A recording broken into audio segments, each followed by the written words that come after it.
एक दफ़ा ना हज़रत अबू बकर सिद्दीक और जनाबे उमर फारूक की ना किसी बात में शक रंजी हो गई, इख्तलाफ राय हो गया। तो जनाबे उमर जरा डाढ़ी तबीयत के बंदे थे, डांट दिया अबू बकर सिद्दीक को। तो सिद्दीक एक बार नरम बंदे थे, माड़े दा की काम मोहम्मद नस जाना या रोना। तो वो गा के ना तो पहले घर रोए, फिर हुजूर के पास चले गए।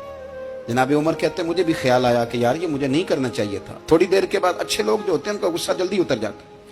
कहते मैंने जाके जनाबे सिद्दीक अकबर के दरवाजे पे दस्तक दी तो पता चला वो तो घर ही नहीं। मैं समझ गया, मैं डर गया, मेरी टांगे कांपने लगी। क्यों डर रहे हो उमर?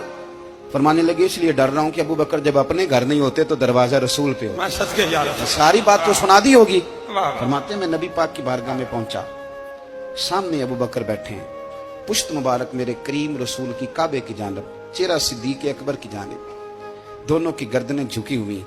जनाबे उमर पाक फरमाते हैं कि मैं बैठा था और सोच रहा था, सलाम ली, जवाब मिला, पर गर्दनें नहीं उठाई दोनों ने, मुकद्दस गर्दनें झुकी रही। मैं सोच रहा था कि अब हुजूर मुझे डांटेंगे तो मैं सिद्दीक के पैर पकड़ूंगा, मैं अली को सिफारिशी बनाऊंगा, मैं मिन्नत करूंगा, लेकिन कोई बोले तो बात बने ना। कहते जब देर हो गई, ये सुकूत भी बड़ा मुश्किल होता है। ओहो, अगर कभी वो चुप कर जाए तो ये भी बड़ा मसला है, महबूब भी चुप कर जाए। कहते मैं बड़ा परेशान हुआ, जब मेरा कलेजा मुंह को आया ना तो जनाबे उमर कहते मैं बोलने लगा तो आंसू मेरे पहले निकल गए। अल्लाहू अकबर। कहते मैंने रो के कहा सोनिया भूल गया था, मैं गया था अबू बकर के घर माफी मांगने, पर ये यहाँ आ गए। ये मेरे दोस्तों इसे मेरी तकरीर ना समझना, मेरे रसूल पाक के ये असल लफ्ज आपको किताब में मिलेंगे। आप तबक़ात इब्न साद उठा के देखें। जनाबे उमर कहते हैं मैंने अर्ज की हुजूर मैंने गलती समझ ली थी, मैं गया था अबू बकर के घर, हुजूर मैं भूल गया था। फरमाते हैं नबी पाक ने जब गर्दन मुबारक उठाई तो हुजूर की दाढ़ी आंसुओं से भरी हुई। सच की और लफ्ज क्या थे? फरमाया उमर तुम मेरी खातिर मेरे अबू बकर को माफ नहीं कर सकते थे।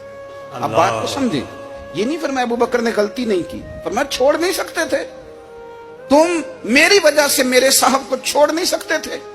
फिर हुजूर ने फरमाया उमर ये सारा मक्का तलवारें लेके मुझे कत्ल करने आता था, यार ये अकेला था,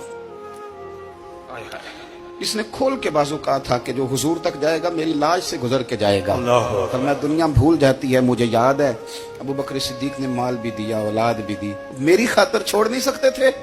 जनाबे उमर कहते हैं मैं उसके बाद समझ गया कि मेरे मुस्तफा की रजा इसी में है कि अबू बकर को राजी रखा जाए। सुभान अल्लाह।